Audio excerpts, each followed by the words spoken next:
Wow. Morning, kids. Morning, golf dad.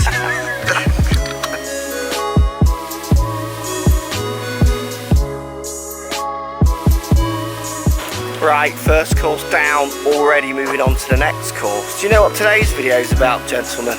Why golf lessons don't work. Kind of about me then. Hey, that's an interesting one, that, isn't it? Lots of people comment, say Mark says get lessons, and then I see frustrated comments going, well, I've had lessons and it didn't work. So we're going to talk about why lessons don't work. Should be a fun one.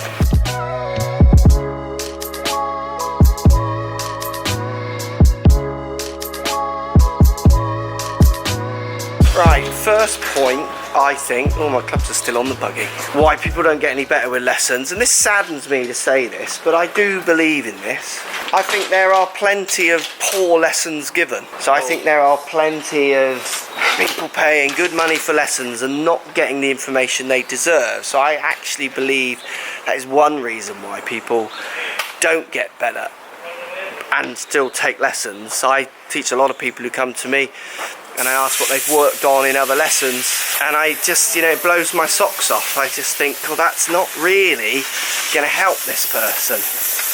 But then again, there lies the problem, because lessons are subjective as well. It's not as black and white as everyone wants it to be, because at the end of the day, you're working with a person, you're working with a person's feelings, and it's about that kind of connection, and those connections are going to be different for every kind of golfer. But it does sadden me to say, but I think there are some people, and I don't know them personally, but I think there's some poor lessons being given. So I can understand the frustration when people post those comments saying, I've had lessons and never out, la-di-da-di-da. I think there's some bigger plays afoot here as well, which we'll talk about in a minute.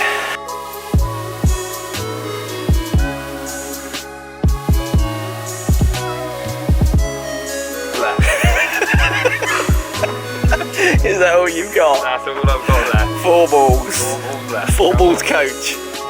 Right, the next reason I see people not getting better, when I used to teach a lot, I would see what I would call kind of the floating lessons. The people who come for a lessons, all great intentions, but then you wouldn't see them again for 2 months. And then they come back with the same complaint, and it kind of is just this spiral of going round of them not really making changes. So not only does the coach obviously have a massive responsibility to the student also has to carry some responsibility as well, some responsibility to committing the time to learn. Because, if I went for, say, a snooker lesson, I don't play snooker, I'm pretty rubbish at it when I do, and I had a lesson, they give me all the great things, but then I never practiced it, and I go back for another snooker lesson 2 months later, I personally wouldn't expect to be any better. I would actually kind of be a bit embarrassed. I'd be back saying, look, I don't have much time, should we start again, kind of thing.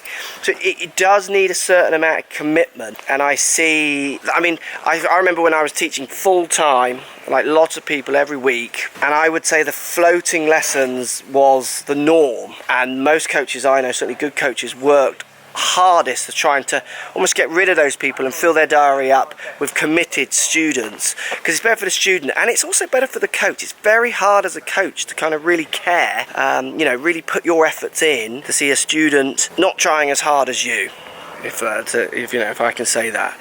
So yeah, it definitely needs a certain amount of commitment. So the floating lessons, they're common, and that's one of the main reasons I see students not getting the benefits from lessons.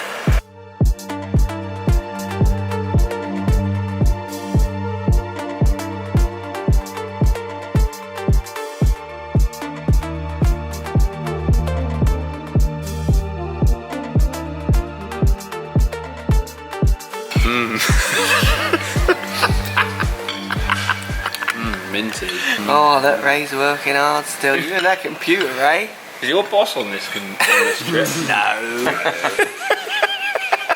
I've never seen him at so many breakfasts. Yeah.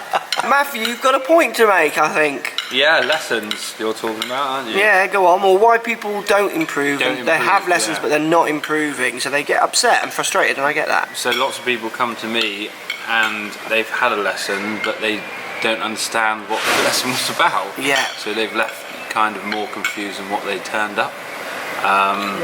So yeah, that's my point, is that if I was paying for a lesson, I wouldn't be leaving that room until I understand what the pro was trying to tell me, basically. Yes, I think that's a really good point. Whether it's plain black and white, as simple as you want it, or as complicated as you want it. Yeah. Just make sure you understand what he's trying So to do. don't be afraid to ask questions, you're saying, really, isn't Yeah, it? yeah, And that's because they exactly, don't. They just, I get nodders and I can see they don't understand they what I go, say. Yeah, and so what I do is I just hold that thought and I then ask it again later and like in a different sentence or in a Every different time way, and I think, yeah, look, he's not understood it, so I'm going to try again. Every time someone leaves, I make sure that they understand, ask them a question. Or You like say, test them in the corner, don't you? Like, right. you Question 1A. you put a test there with some pencils, slam them down on the desk. You sit there. What's your name? Correct. 1 point.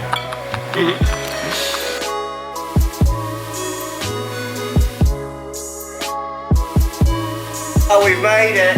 Someone's camping. The little fella's camping tonight. You should go out on the porch. Move away from the snorer. Properly camp. I could bring you like hot chocolate at midnight if you sit up, you know. Oh, I've made a lovely bed now. You have done well. Thank you. Good bed. Right, see you in the morning. I'm very tired. These days are very long.